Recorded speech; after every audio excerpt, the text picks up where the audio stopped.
Europa Universalis V will generate a representation of every single person alive in 1337. This is so many people, it can actually be a little complex to figure out what they're doing. So, what do you need to know about population in EU5? Hello everyone, I am Benjamin Magnus, and today, me and little Lorris here are going to be breaking down the core mechanics of population, culture, religion, language, geopolitics, and disease. One thing I'd like to address right before we get started is that during the production of these videos, I have been strucken by a dastardly disease, which makes me sound like Zap Brannigan. I do apologize for any change in audio fidelity. This is episode number 2 in our tutorial series, and we highly recommend you check out episode 1 for more information about the basics of the UI if you haven't already. Furthermore, we do have all of the information covered in this video time-stamped down in the doobly-doo if you are looking for specific information. Today we are stepping into the nation of Religon, and oh look, we can see the Tinto offices from here. In the UI top bar, you can see here that we have a population of around 1.5 million. That means at the start of the game there are 1.465 million individual people living in our nation. Loris, can you bring out the chalkboard please? Let's start by defining what a POP is. POP is an acronym and stands for Part of Population in Paradox games. A POP can be a single individual person, or a POP can be millions of people. In EU5, the defining characteristics that make up a POP are their culture, religion, societal class, and location. Diving down even deeper, POPs will also have their own individual levels of satisfaction, which will represent how pleased they are with the current administration, and literacy, which is an important driver of research. POPs will also help drive your economy by demanding different goods. Without your POPs, there would be no people to tax, there would be no workers for your buildings, manpower for your armies, and your colonies would never populate. Every system in EU5 ties back to your POPs.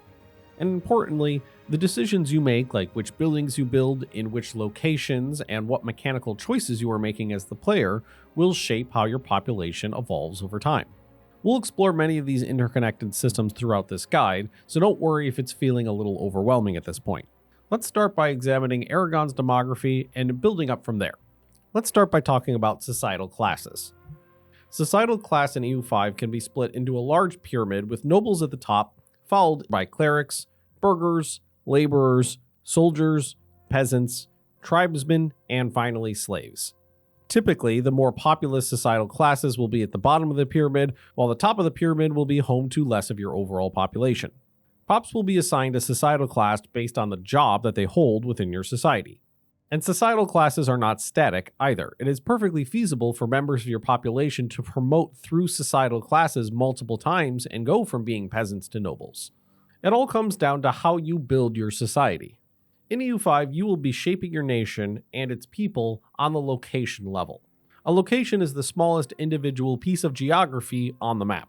Let's look in more detail by clicking on the town of Tarragona.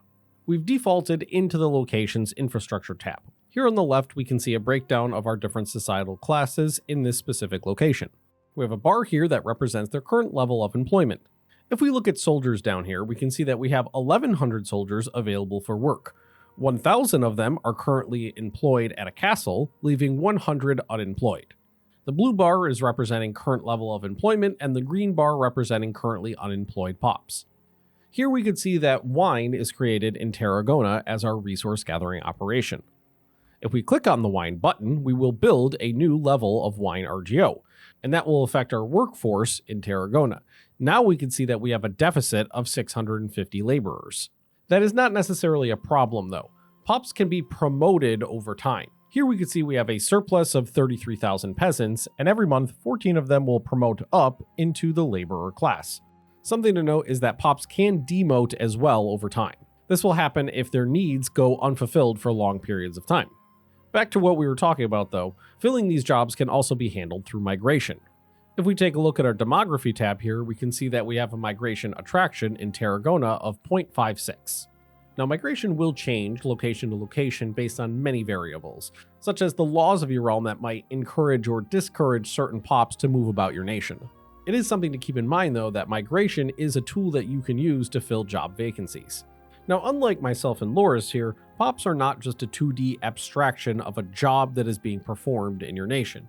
As we mentioned earlier, they each have their own culture and religion, as well as their job and their location. Let's zoom back out a little bit and take a look at the Societies tab for a moment. You can access the Societies tab by pressing F4 or by just clicking on it in your country panel. The first tab of our Society panel is our Culture.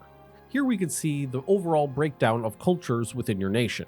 Here we can see that Catalan is our primary culture, Aragonese is an accepted culture, Andalusi, Sephardi, and Gascon are tolerated cultures, and Sardinian and Castilian are discriminated cultures. There are several more cultures within our nation that are grayed out. We can see them by scrolling down. Because they make up less than 1% of our total population, we cannot interact with them directly as a culture. You may have noticed that when we hover over each culture, it will highlight on the map where that culture exists. Brighter green colors on the map represent those locations having a higher density of that culture in that location. In the information panel here, we have our primary culture, we have our common language, we have a pie chart of our cultures, we have our cultural tradition and cultural influence. When it comes to a culture war, we can think of these two as our cultural offense and our cultural defense. The assimilation rate into our culture, we currently have a negative modifier for being a spiritualist country. Accepted cultures, higher levels of acceptance will make a pop of that culture happier. Here we can see the number of artists we can employ and our works of art in the country, which can also be viewed here. Works of art and artists will tie into the cultural tradition and cultural influence of our cultures. How strong your primary culture is can impact many different mechanics in the games, from assimilation to integration, spy network construction, diplomacy, and even sieges. We'll go into more detail about those culture wars later. Hovering over these two items will show you that a lot of the power of your culture is coming from locations, which is derived from the pops in those locations. Changing over to religion, we can see in this tab our nation's primary religion, our liturgical language, our religious unity, conversion rate, holy sites if there are any owned, our primary religious tolerance, our tolerance of heretics, and our tolerance of heathens. Depending on what religion your nation follows, you'll have a different religious tab here. Because we're Catholic, we have the Catholic Interaction tab. And on the Religion Breakdown tab, you can simply see a breakdown of the religions in our nation. On the surface, it might be difficult to identify the various mechanics that a pop's religion will affect, but this will become more clear when we cover linguistics in a future tutorial. For now, it's just really good to know where you can find this information when you need to go looking for it. The final tab on our Society panel is the Peoples tab. The People tab will give you a breakdown of all of the pops in your nation. We can see our largest pop are 50,000 Catalan peasants that are Catholic and live in Barcelona, and our smallest pop is this guy. We can see our promotion speed, demotion speed, and total population. We have a breakdown of all of our classes, the number of characters that live in our nation, our total population growth, if there's any separatism in our nation, our migration modifiers, our monthly rebel growth, and our average literacy. These three indicators here will show you each pop's literacy rate, their access to goods, and their total satisfaction. And as it relates to pops, you can check out the Rebels tab. One of the things to notice is that each rebel movement will also have a number of people tied to it. So 156,000 Sunni zealots might be something you need to take more seriously than 400 Ligurian patriots.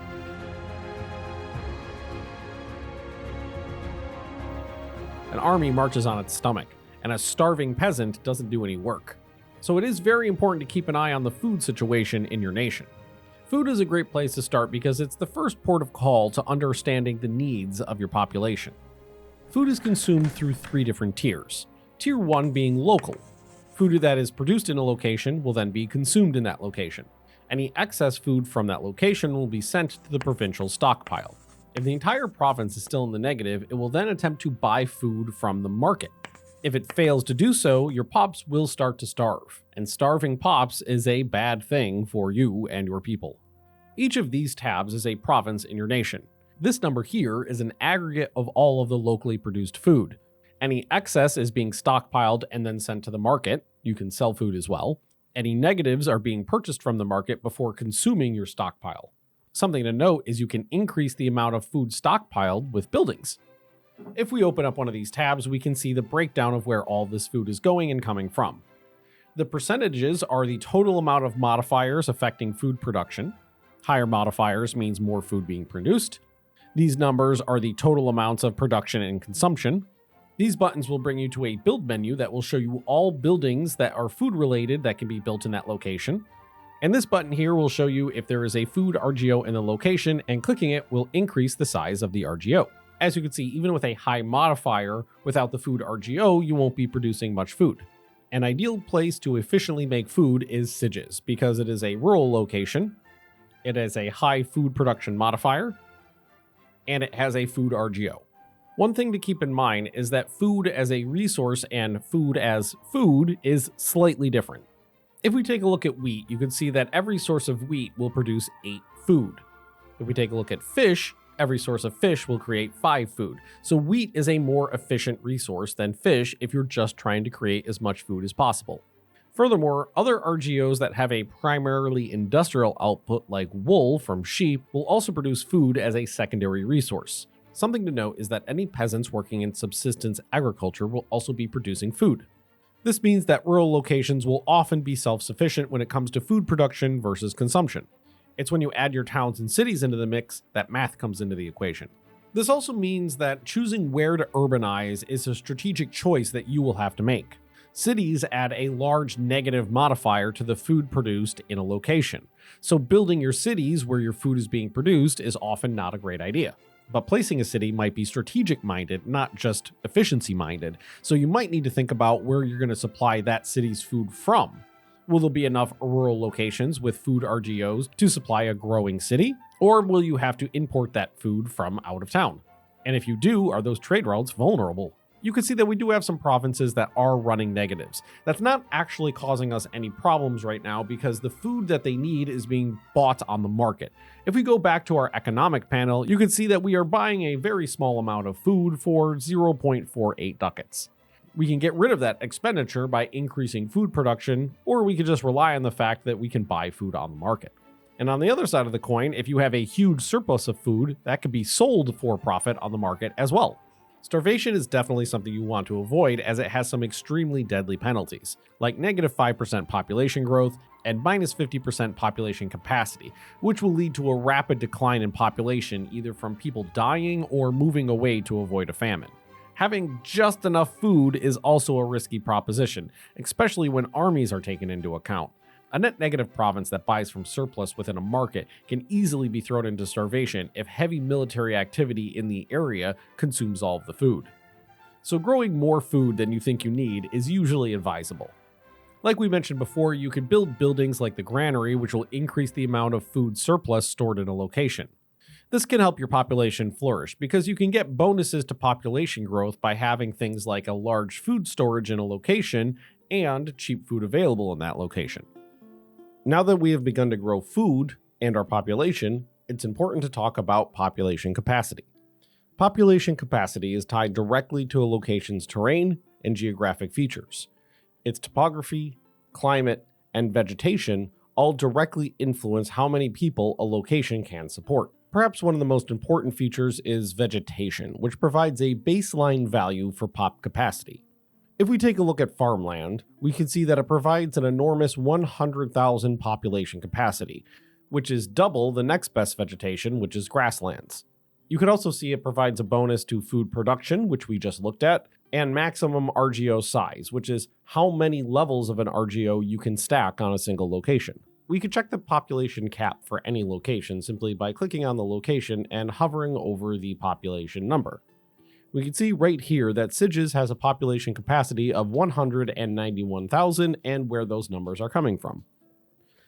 So, why does this matter? Well, population capacity is also a driver of population growth. While you are under your max capacity, you get a population growth modifier of 0.2%, which scales down as you approach maximum capacity. Hitting population capacity will completely stop pop growth and provide additional malices to migration and increase pop demotion speed. But if you are trying to purposely encourage migration, overpopulating a location would certainly help. Now, we have talked about migration a few times, so let's delve deeper into that. You can grow a location's population by bringing in pops from elsewhere. Pops will migrate within a market, preferring areas close to them and moving from areas of low migration to areas of high migration. If it's legal, that is. For example, peasants might be blocked from moving in a feudal society if they are not given the rights to do so. Luckily, our commoner's estate in Aragon does have free mobility of peasantry, but that brings us to the next question. What makes an area more appealing to a pop? Migration attraction is something that you can affect. Here we have a breakdown in Barcelona of all of the factors affecting our migration attraction. Being a market center, being a capital, having high development, and high prosperity are all contributing factors, including buildings like cathedrals. Market prices and availability of land will also impact it, so it might be a good idea to try to encourage migration by lowering the cost of goods. One thing we just mentioned that we should go into greater detail about is development. Clicking on any location, we can find development here. Development is a measurement of how cultivated or utilized the land in a location is. Higher development will allow more pops to live at a location and allow you to exploit the resources to a greater degree.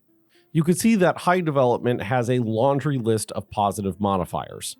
And here we could find the ones we were just talking about, population capacity and migration attraction, which both go up as development increases, meaning that a large city will have a tendency to want to grow. Again, you'll want to manage this carefully. If you pull everyone out of the fields too soon, that shiny new megacity might just starve out. You could increase development in an area in a number of ways, most notably through cabinet actions. But the main source of development growth is prosperity. Prosperity will be different for every location and is listed here. You can see that in Barcelona, our prosperity is low, and will give a number of negative malices. I found some high prosperity over here in Italy, and you can see that it will increase our migration attraction, monthly development, population growth, and character life expectancy. Prosperity will build up very slowly over time, so it will take a while for high prosperity to really accrue. Conversely, negative prosperity can happen very quickly. Low pop satisfaction, outbreaks of diseases, being sieged by an occupying army, a blockade, and if your location is being looted by an enemy army will all negatively impact prosperity very quickly. As you can see, the list of negatives from low prosperity and the list of positives from high prosperity are not equal one-to-one. Low prosperity builds up quickly and is devastating. High prosperity builds up slowly and gives small bonuses. So if you do get an area to be very prosperous, you'll want to protect it with everything you have. Now, for some of those more military-minded folks out there, you may have noticed that this is a viable war strategy as well. You may not have the staying power to siege down enemy castles, but maybe some smaller, faster hit-and-run tactics will negatively impact an enemy's ability to fund a war. Now it's time to look at pop satisfaction, and of course the consequences of low pop satisfaction. Satisfaction simply measures how happy your pops are with the administration. As you can see, we are on the population satisfaction map mode. This will show an average in every location of the satisfaction of the pops in that location. The number we see on the screen is an average. Now, each pop does have its own satisfaction, but all of the pops living in a location will have their satisfaction added together and averaged out for this score. Hovering over any location will give you a breakdown of how that number is being calculated. The four biggest factors influencing a pop satisfaction are usually culture, religious tolerance, estate satisfaction, and whether the pop has had their needs met. Low satisfaction can have some pretty serious consequences, so you generally want to avoid it. One thing I do want to point out is that we are looking at Barcelona here with a very high average satisfaction of 92.31, but we have a monthly prosperity malice of negative 0.01. You may ask yourself why a high satisfaction is giving a negative modifier. The way this works is that at 100% satisfaction, there is no monthly malice to prosperity, meaning you will be getting all of the bonuses of the monthly tick. The lower your satisfaction goes below 100% will increase the malice, thus lowering prosperity. So if we go to an area with lower satisfaction, like over here, we can see that the very low satisfaction is giving a increased malice to prosperity. Let's say you're trying to focus on development and you want to get that flat bonus imparted by high prosperity. You'll want to work on the satisfaction of the population in that location and try to get it as high as possible. That might mean building new buildings which create a new good, importing goods to meet a need, or perhaps granting an estate privilege to make the estate happier. If a pop with low satisfaction falls below the rebel threshold, they will begin contributing to a rebel movement. The aggregate satisfaction of a location does not inform rebel contribution. A small religious minority, for instance, can fuel a movement across an entire nation, even in high satisfaction areas near your capital. Rebel progress can also be fueled by money from uncollected taxes due to lack of control in a location. Control is a powerful modifier that radiates outwards from your capital and represents the state's ability to exert its dominion on an individual location. Low control means a portion of the potential tax base is going uncollected or being funneled to rebellious dissidents. Higher control also makes pop conversion and assimilation easier and directly affects pop promotion speed. In basic terms, control dictates how much you can pull out of a location and how much you can influence into it. And tying back into what we were just talking about, low satisfaction ruins your ability to control a location. The important numbers to look at here are your current control, your monthly change, and your maximum control. Current is where we are now, monthly is where we're going, and maximum control is the highest possible control we can have in that location based on all of our modifiers. And here you can see that average satisfaction impacts maximum control. We'll be talking about control a lot through the tutorial series, and one of the things to keep in mind is that control can be increased in the game through a cabinet action. Here we can see we have a high admin character doing a admin focused task, so he's doing a good job. He's increasing control in Catalonia. Psst. We also recommend that you increase control as one of the very first things you do when you start a new game. So if low satisfaction means lower max control, and low control means pop decline and stagnation, how do we increase satisfaction? As we've hinted at, a large portion of your pop satisfaction is derived from their associated estate satisfaction. For each estate satisfaction higher than 50, you gain 2 satisfaction for each pop in that estate. So it's a powerful factor in modifying the satisfaction of your pops. Since peasants often represent the highest share of your population by sheer numbers, strategies like lowering taxes and granting privileges to the commoners are great tools to increase overall satisfaction, as upsetting the nobles rarely moves the needle as much, considering there are so few of them physically present in a location. Nay, Lorris, you put that down. We'll need it later, comrade. Now, this doesn't mean we could just piss off the nobles. It just means that they won't drive a location's satisfaction that much. This is the 1300s. The nobles still have a huge amount of political influence. Control will also propagate out through infrastructure. That means building a road network or maritime presence along your coastline. So how else would we go about increasing satisfaction? By tending to our population's needs.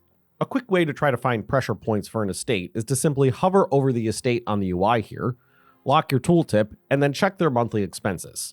Lowering the cost of goods at the top of this list will increase estate satisfaction by lowering the amount of money they have to spend on their needs. You could see that our commoners are spending a huge amount of their money on livestock in Barcelona. Creating more livestock RGOs will increase the supply and lower the price. Now, different estates will have different needs. Our commoners are mostly concerned with getting their daily meal, but if we check our nobility, they're mostly concerned with luxuries, fine cloth, and finding that next glitterhoof. Something to keep in mind is that a higher tier pop will consume way more resources than a lower tier pop. This is a trade-off. It's good because it creates demand in your market, creating profitable business opportunities. It is bad in that if you cannot meet the demand, that will drive a shortage, which will decrease satisfaction. Let's check to see if there are any unfulfilled needs for our pops here in Sieges. An easy way to see what needs are not being met in a location are to simply hover over this button right here. You can see near the top of our list, fine cloth and livestock are in great need. We saw a hint of this when we were looking at the estate satisfaction. The nobility was spending a lot of money on fine cloth because we don't have a lot of fine cloth, and the commoners were spending a lot of money on livestock because the supply is low. If we want to quickly try to remedy these problems, we can click on the Barcelona market here. There's a lot of different ways to sort this information, but if we sort by goods balance, we can find what items we have the biggest deficit in, and we can try to fix that problem. These 3 buttons will allow us to address the situation. The first button will bring us to a panel sorted by buildings that are applicable to this item. The second one will take us to the RGO panel applicable to this item, and the third button will allow us to import that good into the market. Needs and demography are just one piece of the population puzzle. As we mentioned earlier, culture and religion also play a huge part when it comes to satisfaction. Let's start with religion, and for that we need to navigate to the Religious Society tab that we saw before. On the right hand side here we can see our religious tolerances. For every point of religious tolerance, a pop gains 5% satisfaction. So anybody we consider a heathen will have negative 25% satisfaction. It is notable that religious opinions can vary, even among different religions within the same category. Here we can see that both Sunniism and Judaism are heathen faiths in our nation. But we have worse opinions of Sunniism and they have worse opinions of Catholicism.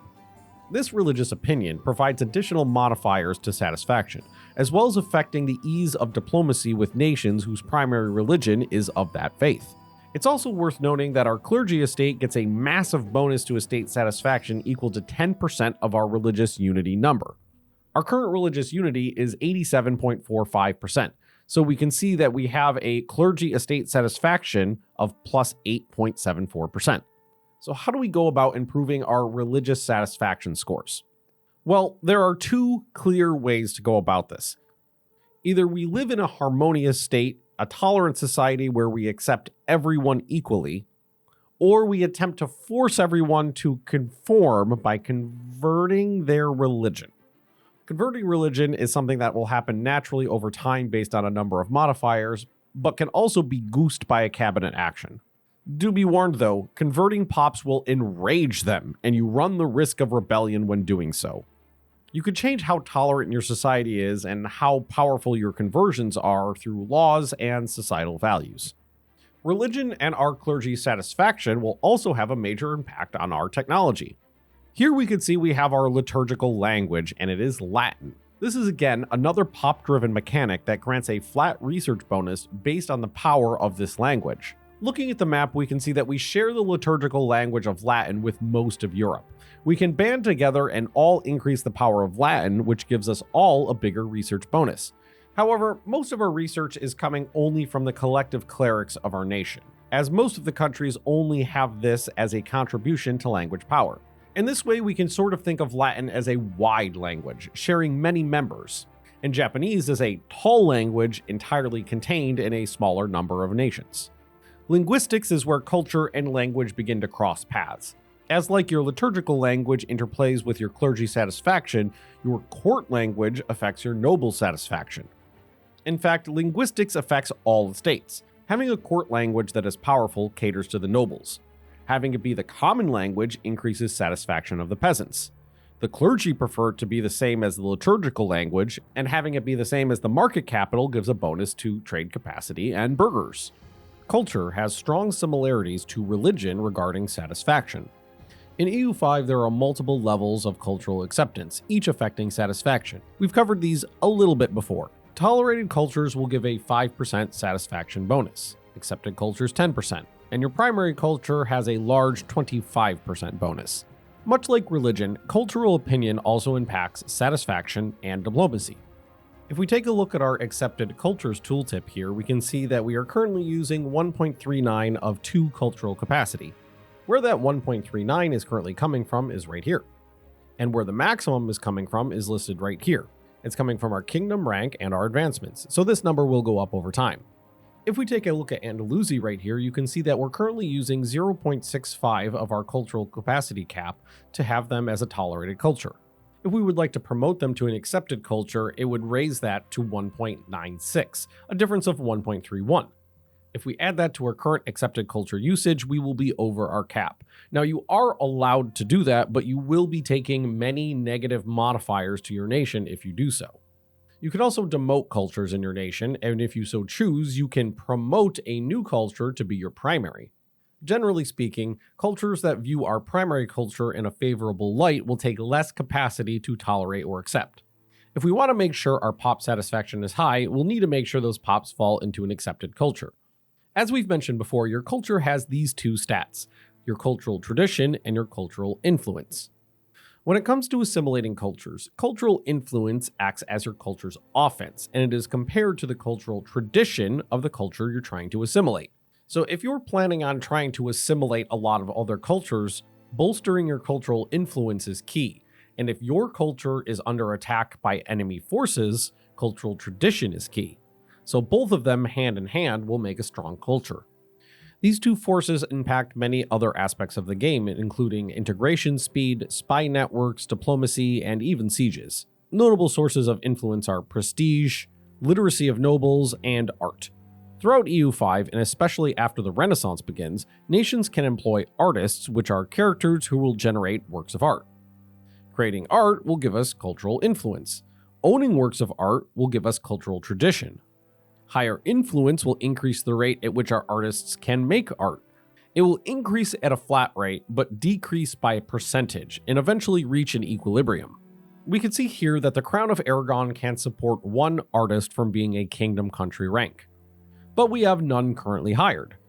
Events throughout the game might produce an artist for our nation, or we might be able to promote one through a parliamentary action, but most of the time we'll simply be able to hire an artist for money. Art that is created by your artist can increase pop promotion speed, conversion, and assimilation in locations where it's kept. And finally, they also increase institution growth, which can be a critical advantage if you stack all your artwork up in your capital or other notable location, allowing you to get institutions up and running more quickly. In EU5, there are three types of owned territory: conquered, integrated, and core. We can look more in depth at the integration map mode for this. Green is our core territory. This one yellow location is integrated. The areas with the stripes through them are core territories not owned by us. Red over here in Sardinia is our conquered territory, and the striped red area is a province in the process of integration. You can see that our conquered areas have debuffs to pop conversion speed, pop assimilation, max control, garrison growth, and has a huge amount of separatism. The tooltip is a little different on the area being integrated. You can see in our breakdown it'll be done February 1st of 1354, and you can see that our cultural influence versus the Sardinian cultural tradition is giving us a bonus of 30%. So we'll be able to integrate faster if we have a stronger cultural influence. The fully integrated but not a core location has smaller debuffs, and our core location has only buffs. There are two key requirements that must be met for a location to be considered a core. The location must be integrated, which can happen naturally over time and be sped up through a cabinet action, and it has to have a majority of its pops as an accepted or primary culture. Cores get a massive 20% bonus to max control, making them much more profitable locations. Additionally, the pop growth in core locations will only be of accepted or primary cultures, meaning core locations will shift demographies towards primary and accepted cultures over time, which of course will have a positive feedback loop on average satisfaction. Now that we've discussed cores, we've covered most of the fundamental features of pops and locations. So before we discuss how they'll begin to affect more complex systems, such as the economy, let's recap. We've learned about pop growth and how it is informed by food, prosperity, and population capacity, which itself is informed by the terrain features of a location. The pops within a location inform that location's satisfaction, which allows it to be prosperous. And that prosperity helps to drive development, which affects a multitude of things. Further, the demographies of the pops within a location allow integrated locations to become cores, positively affecting control. And that more control allows us to manipulate and tax our provinces for more resources. Now let's add the final layer of pop mechanics and look at how they influence the economy and politics of our nation. The demography tab in any location shows us population growth, migration, and the rates of assimilation and conversion. Let's take a look at the Aragonese capital of Barcelona. Most prominently, we'll see the breakdown of professions, which will represent pop social classes and dictate what kinds of buildings they can work in. Each pop will belong to an estate like noble, clergy, and burghers, while peasants, laborers, soldiers, and slaves all belong to the commoner estate. Do remember that estate satisfaction informs the satisfaction of its constituent pops. Here, with an enormous proportion of peasants, a 5% increase in peasant satisfaction would increase their pop satisfaction by 10%. Estate power, however, is not proportional to pop count. A single noble will have 1,250% more power than any commoner. Here we can see that the estates receive a portion of the tax base, based on pops in locations. Currently, the best way to see how many levies a location produces is through the Armies tab and hovering over the Raise Levies button.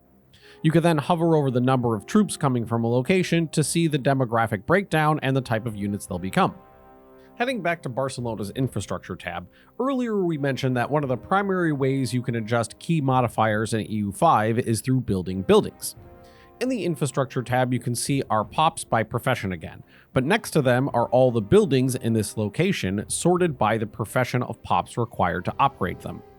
We've covered this before. The number on the right is the total amount of pops in that location in that profession. The number on the left is the current number of pops available for work. If we queue up a few buildings, we can see these numbers change. If the number goes negative, that means we do not have enough pops in that location to fulfill the roles, and new pops will need to be promoted into the role.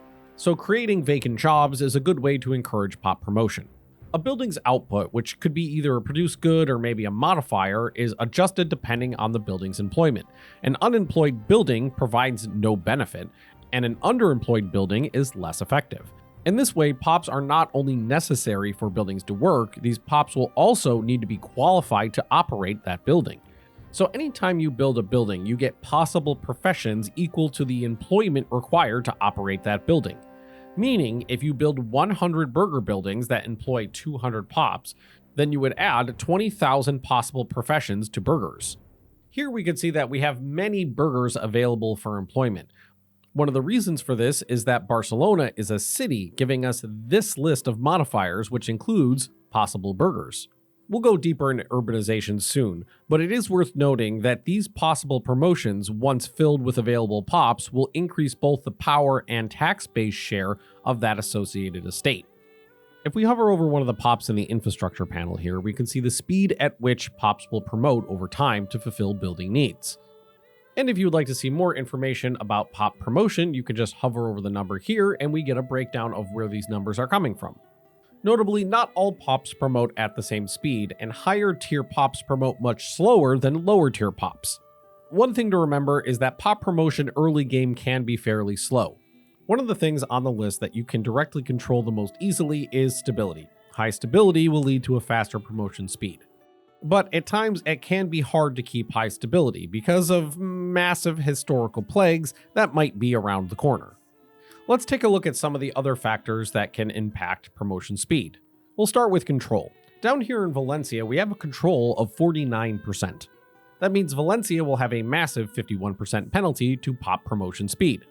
If we didn't have positive stability right now, we would even drop below the base promotion rate. Looking at the control map mode here, we can see that if we want to build urban centers with higher tier pops, it's going to be far easier to achieve that near the capital. The literacy of pops in a location also gives us pop promotion speed bonuses. Though important for promotion, literacy's most vital function is giving a percentage modifier to research based on your nation's average literacy. You can find the nation's average literacy through the Advances panel. Finally, works of art increase population growth at the location that they are displayed at. This modifier increases depending on how well known the art piece is. Finally, if pops do not have enough capacity or their jobs disappear, they will demote at a base rate of 100 per month. Starvation creates a massive problem by stripping you of valuable promotions rapidly. But it also helps solve the food problem by forcing upper class pops who consume more food to demote to lower tiers faster than poorer societal classes. So far in this video, we've talked constantly about all the intertwined mechanics and how they relate to each other. This map mode here is location rank, and in it we can see the 3 different ranks that are available: rural, towns, and cities. Rural locations have a pop growth modifier, which means that in theory they will have the best pop growth, but they won't be able to store that much food because the granary buildings can only be built in towns and cities. Another bonus to the rural locations is they give you a 100% RGO level modifier, which means you can build way more RGO levels in rural locations. So it might not be a great idea to urbanize a gold mine because then you wouldn't be able to mine as much gold. So keeping those high value RGOs as rural locations has its benefits. Next we have towns, which give a variety of bonuses and are generally required for all burger-focused economic buildings, which as the game progresses will occupy an increasingly large percentage of your economy. You can upgrade any rural location to a town at a base cost of 500 ducats. Base cost for upgrading a town to a city is 2,000 ducats, which is quite expensive.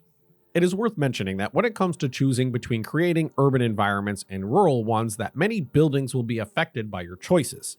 You'll notice when developing your population and your locations in EU5, there are many choices to be made. Some of them are dictated by your economy, others by geography, and sometimes by the pops themselves. And that's kind of the point. You now have a good foundation of how the living world works, and in the coming guides, we'll build on that foundation and give you the tools to master EU5. Before we get moving, there's a final thing that we should cover, and that's death. Your pops will die, and whether that be through war, starvation, or maybe disease, eventually they'll all be removed from their digital plane and vanish into the little shoebox under Johann's desk. As a good example of how pops can die, let's discuss the Black Death. The bubonic plague, which will terrorize your early game, kills the rich and the poor alike. Here we could see the early stages of the plague have wiped out our burghers and our soldiers, but people from every class have started to die. These buildings now have vacancies, which means building new ones won't do anything, as the old buildings and the new buildings will now no longer have pops to service them. So what can we do to address this situation? One of the first things we can do is build disease resistance buildings. These will have a small impact and may edge you out over your neighbors, but they will not be able to stop the plague. For all diseases in the game, you can track information about them here. You can see that the bubonic plague so far has killed 20 million people, 489,000 of them in Aragon. We also have the Black Death situation panel, which has a number of actions you can take to try to mitigate the Black Death. Something to note about diseases is that as the disease spreads, the resistance to that disease will grow as well. Once the resistance hits 100%, the disease can no longer affect that location. Another thing to remember is that diseases will reduce prosperity, which is important, and the bubonic plague and the Great Pestilence specifically come with some particularly nasty modifiers. So if we can't mitigate the losses, something that we can do is to try to extract more resources out of our hinterlands. And we can do that by increasing control, by increasing proximity, by building roads. The roads will decrease proximity cost, which will in turn increase control, which in turn will help solve the qualification problems. The higher levels of control will lead to faster promotions. Another thing we can do is to try to avoid qualifications by working at a less efficient manner by building villages. Villages are generally less powerful than urban buildings and are built in rural locations, but they do have some key advantages. They employ peasants. No promotions required. The market village is a good example of this, because you have a multitude of production methods to produce different finished goods. So that about sums up everything you need to know about the population mechanics in EU5. Of course, there are many more mechanical layers to explore in future guides, but this should get the wheels turning on what to do when you're playing the game. In the next video, we'll be breaking down the economy and trade, so you can start balancing a budget and raking in those ducats.